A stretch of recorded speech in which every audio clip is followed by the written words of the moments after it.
Lo dijo en la primera hora. Entramos en materia, querida audiencia. Hay un reporte que aparece publicado en el diario El País de España. Es un reporte de la colega periodista y amiga Carolina Mela Jape, que habla sobre algo de lo que poco se habla en este país.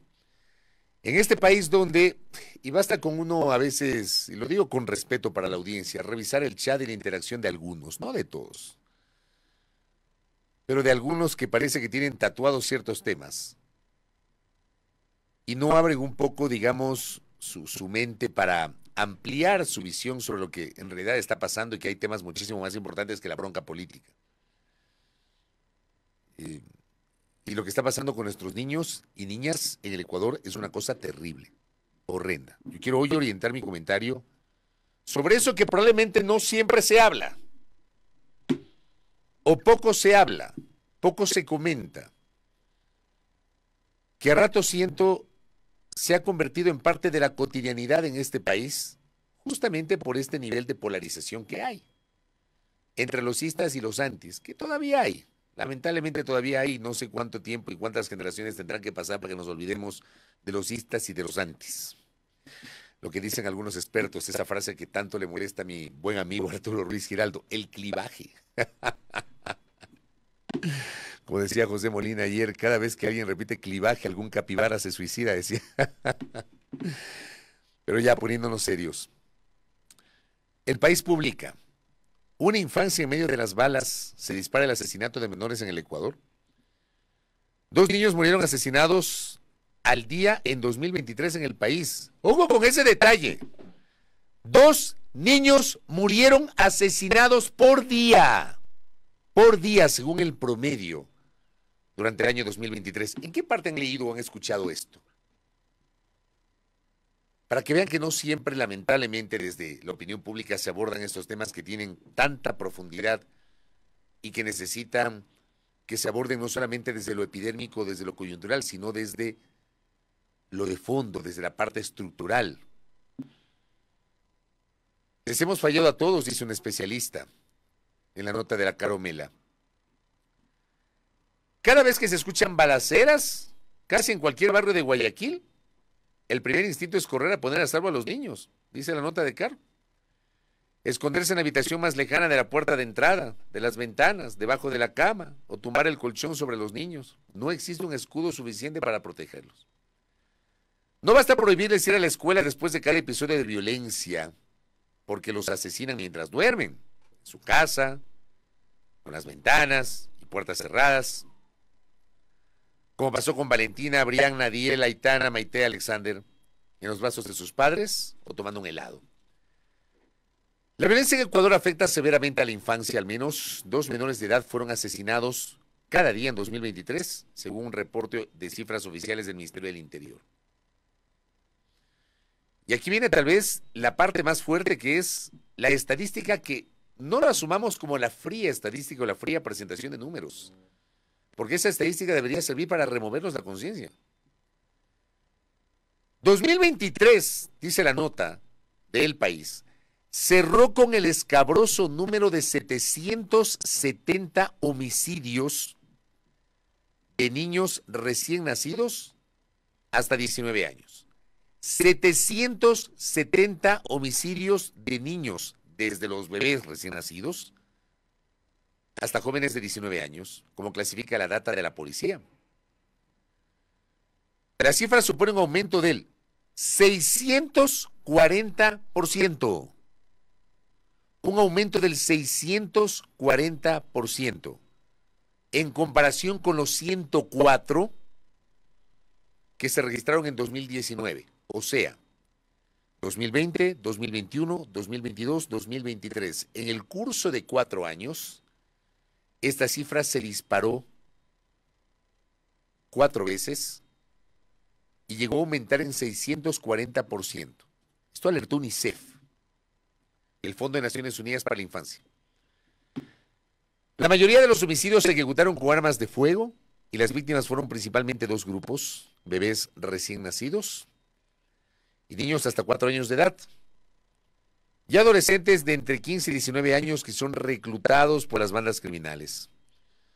Usan a menores para exponerlos en primera fila en esta guerra de esta guerra para extorsionar, asesinar, vender droga y reclutar a otros niños, ha dicho la policía. Aquí yo creo, sobre esta parte bien vale la reflexión, sobre todo para los punitivistas, que únicamente se quedan en lo reactivo y no piensan en lo preventivo. O sea, yo sé que algunos me van a dar palo por lo que estoy diciendo. Si un chico de 15 años mata, no puede ser tratado como un niño.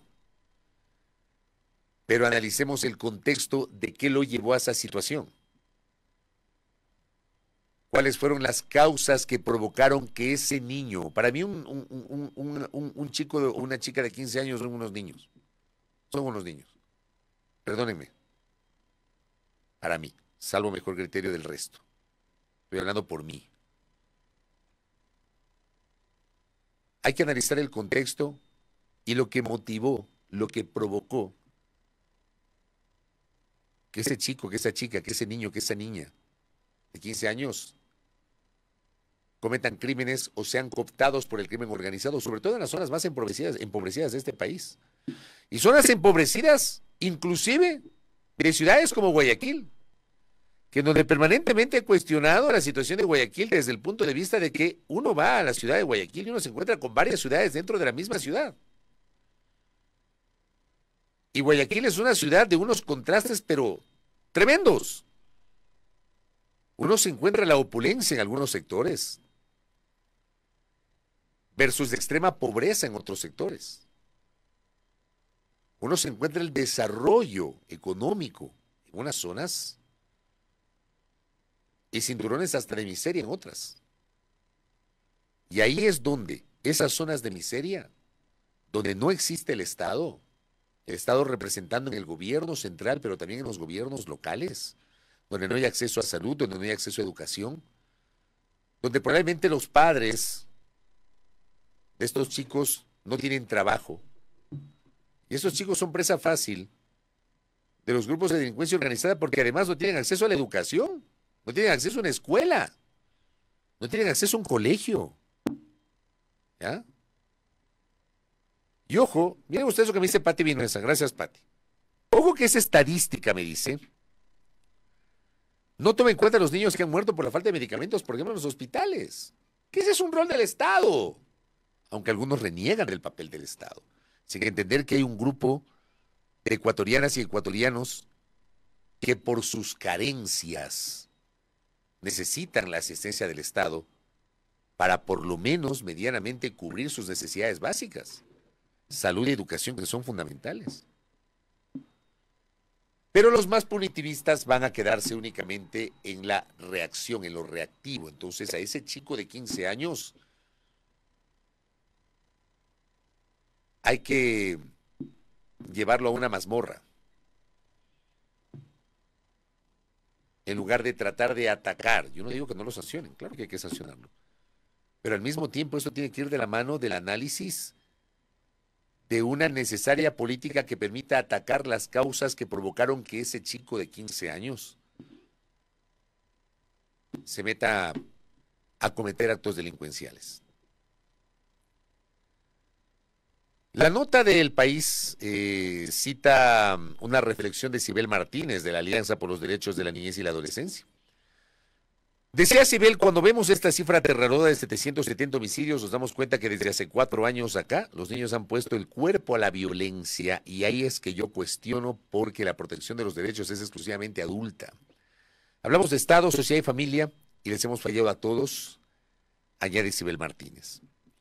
La representante de UNICEF en el Ecuador, Luz Ángela Melo, le dice a Diario El País, esto será en una evolución del aumento de criminalidad en el Ecuador, y es preocupante en un país donde la infancia ya presentaba y presenta múltiples desafíos. Y hay otros, ¿no? Aparte de la violencia, que lo cita el periódico. La falta de acceso a servicios básicos. La falta de acceso a una, por lo menos, medianamente decente calidad de vida.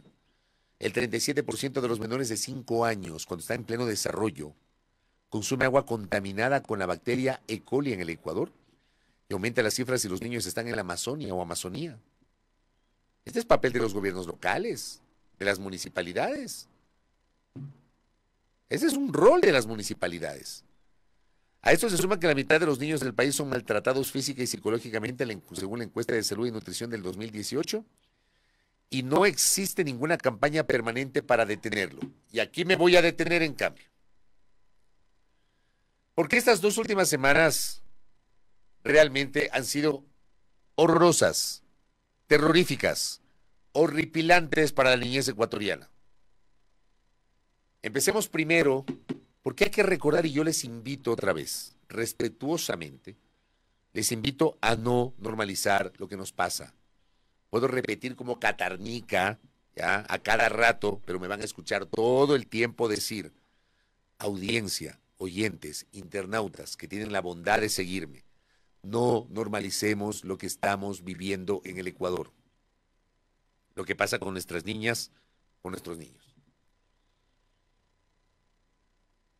¿Qué pasó hace 2 semanas? El hallazgo de los cuerpos de Brianna y Génesis en Tulcán. Niñas que habían desaparecido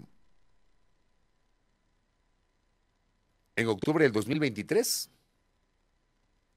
Su madre fue asesinada.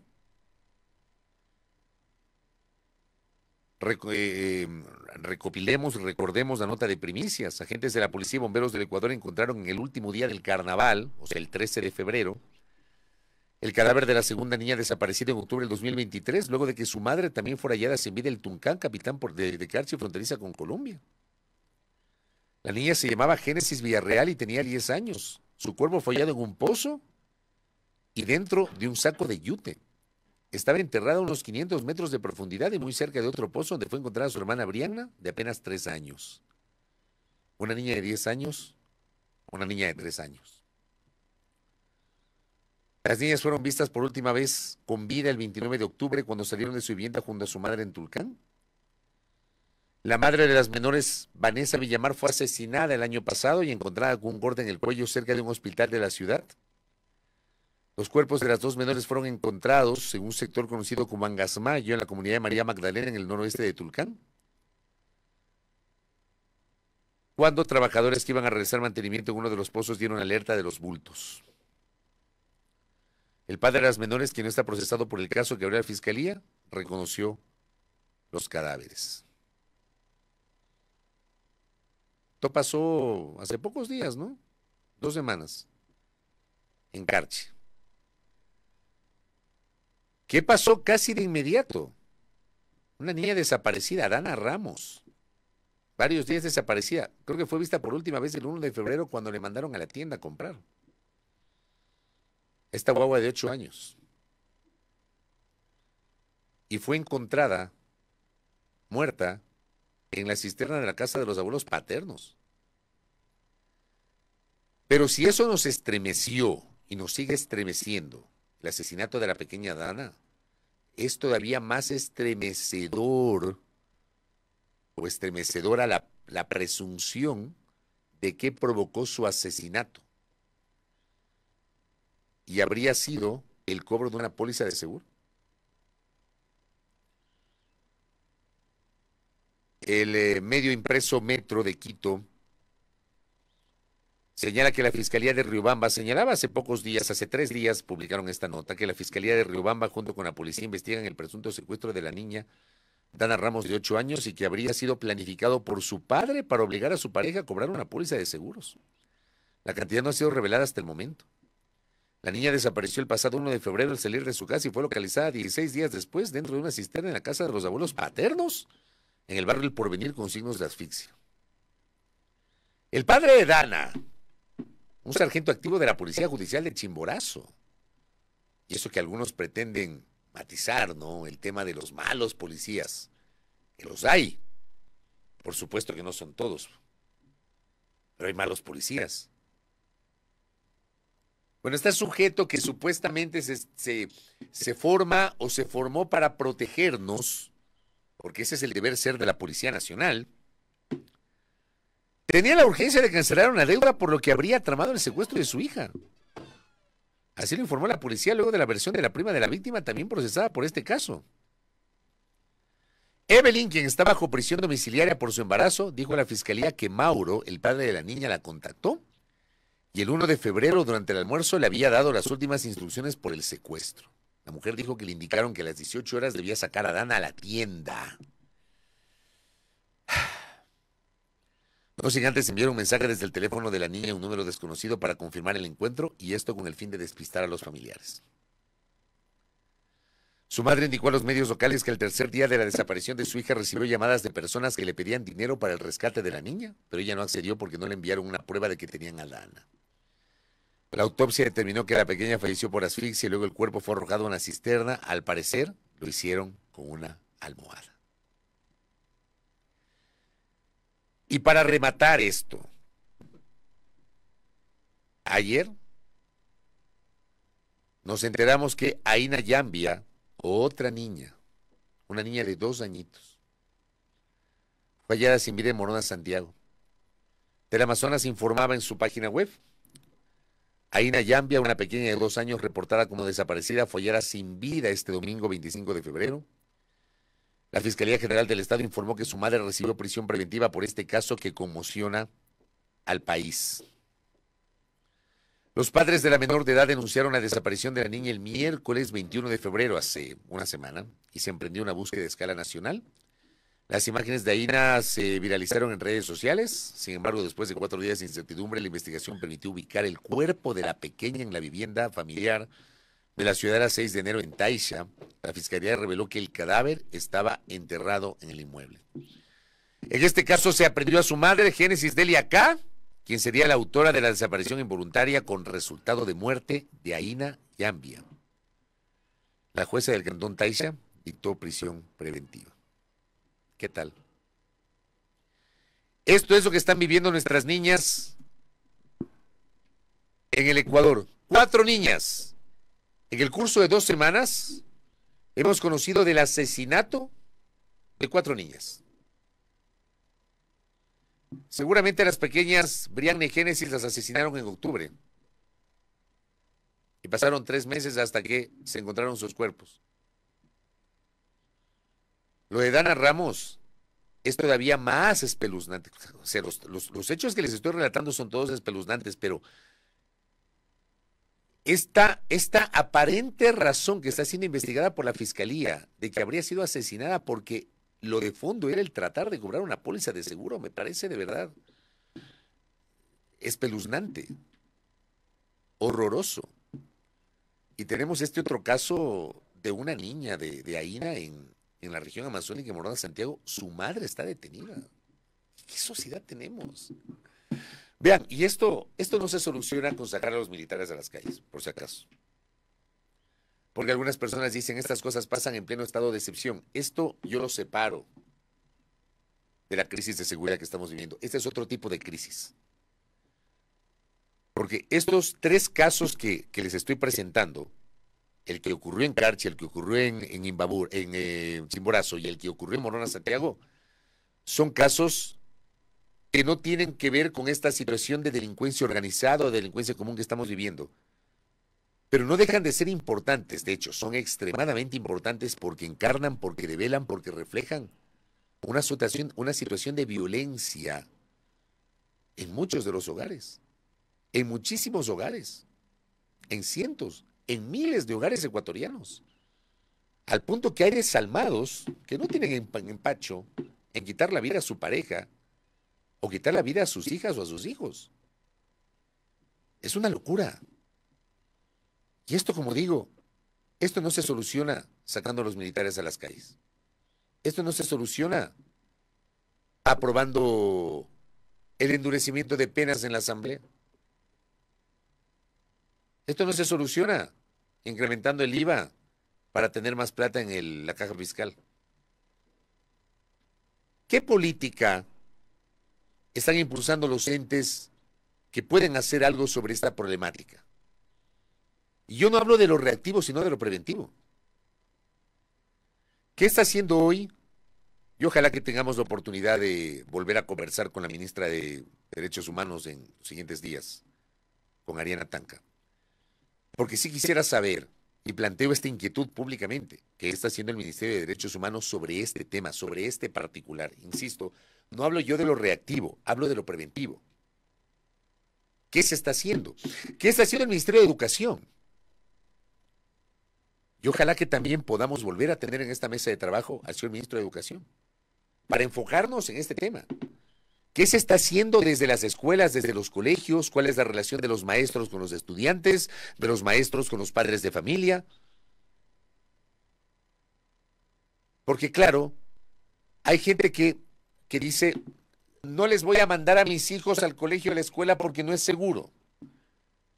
Pero resulta que paradójicamente tampoco es seguro estar en su casa por este tipo de situaciones que estoy describiendo. ¿Qué está haciendo el Ministerio de Inclusión Económica y Social sobre este tema? ¿Qué está haciendo el Consejo Nacional para la Igualdad de la Niñez? ¿Por qué la Asamblea Nacional se ha demorado tanto? Ya no son semanas ni meses, son años en aprobar el Código de la Niñez. Porque son herramientas que pueden ayudar en la prevención. Trabajemos en la prevención, audiencia. O sea, si verdad, si nos duele el país, si nos duele lo que está pasando, si nos duelen este tipo de cosas, a mí me duele. Créanme, a mí me duelen. Yo hoy he querido dejar de lado un poquito los temas de la política para hablar de esto. Sobre lo que también obviamente tiene una incidencia la política.